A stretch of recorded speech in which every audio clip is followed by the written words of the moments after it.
of gerrymandering and the excessive influence of states that have 2 senators and 1 representative, and really going back to the founding, have districts that are 30 to 70,000 people.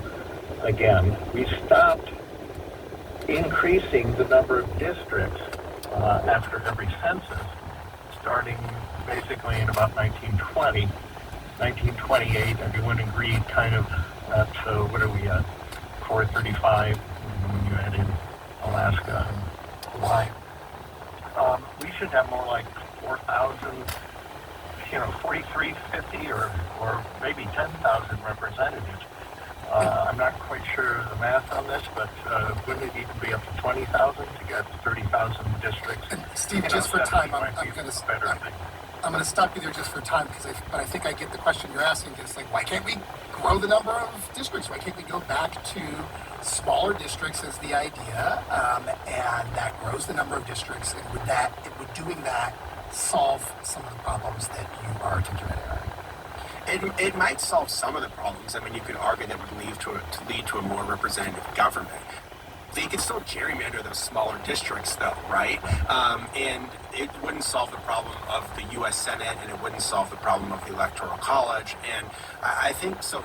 I think to some extent we need more fundamental reform. That's one possible reform, but I think we need to go further than that. If we can't change the structure of the Senate, at the very least we could put in place new states, places like Washington, D.C., that have large minority populations, that would at least make the Senate more reflective of the country.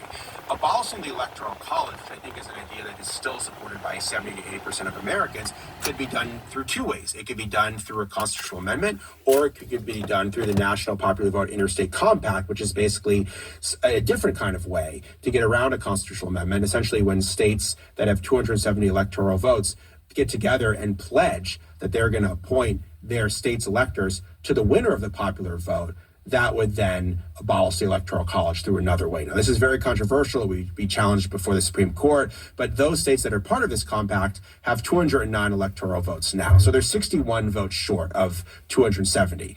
That may or may not happen anytime soon, but it's a lot more promising than a constitutional amendment, because constitutional amendments require the passage of 2/3 of the Congress and 3/4 of the states, which is another way that minority rule is built into the system, right?